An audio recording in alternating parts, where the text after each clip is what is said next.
সকাল হলেই ঠাকুরগাঁও জেলার প্রতিটি খুচরা ও পাইকারি হাট বাজারে জমে উঠে বেচাকেনা। বাজারে নিত্য প্রয়োজনীয় জিনিসপত্র ক্রয় বিক্রয়ের পাশাপাশি সাপ্তাহিক হাটে বেচাকেনা হয় পশু। তবে বছরের পর বছর হাট বদলে ইজারাদাররা বাজার পরিচালনা করলেও সুযোগ সুবিধার অভাবে চরম ভোগান্তির শিকার হচ্ছেন ক্রেতা ও বিক্রেতারা। জেলা সদরের কালীবাড়ি, সালান্দর খোঁচাবাড়ি, মাদারগঞ্জ সহ বেশ কয়েকটি হাটবাজারে দীর্ঘদিন ধরে ভাঙ্গাচোরা অবকাঠামোতেই অনেকটা বাধ্য হয়ে কেনাবেচা করছেন ব্যবসায়ীরা। অন্যদিকে ড্রেনেজ, টয়লেট, পানি নিষ্কাশনের অব্যবস্থাপনার কারণে চরম দুর্ভোগে ক্রেতা বিক্রেতারা। অথচ প্রতি বছর এসব হাটবাজার ইজারা প্রদানের মাধ্যমে লাখ লাখ টাকা রাজস্ব আয় করছে সরকার। তবে উন্নয়নে নেই কোনো পদক্ষেপ। এ অবস্থায় হাটবাজারের অবকাঠামোগত উন্নয়নের দাবি ব্যবসায়ী ও ক্রেতাদের। এই বাজারের সংস্কার নাই, ঠিক মতন কাজকর্ম নাই।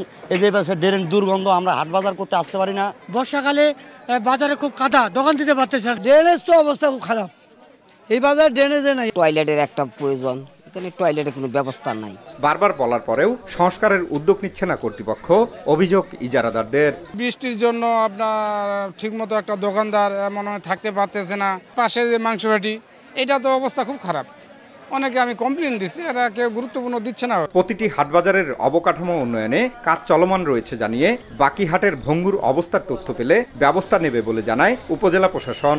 যেসব বাজারে অবকাঠামোগত ভঙ্গুর অবস্থার সৃষ্টি হয়েছে, সেগুলো আমরা যদি সুনির্দিষ্ট কোনো পাই, তাহলে সেটা আমরা অবশ্যই আমলে গ্রহণ করব এবং ওই হাটবাজারে কি কি উন্নয়ন করা যায় বা কি কি সংস্কার করা যায় সেটা অবশ্যই আমরা ব্যবস্থা গ্রহণ করব। চলতি বছর শুধু সদর উপজেলার 40টি হাটবাজার টেন্ডারের মাধ্যমে 1 বছরের জন্য ইজারা দিয়েছে উপজেলা প্রশাসন।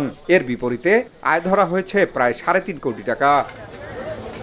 জিয়াউর রহমান বকুল, সময় সংবাদ, ঠাকুরগাঁও।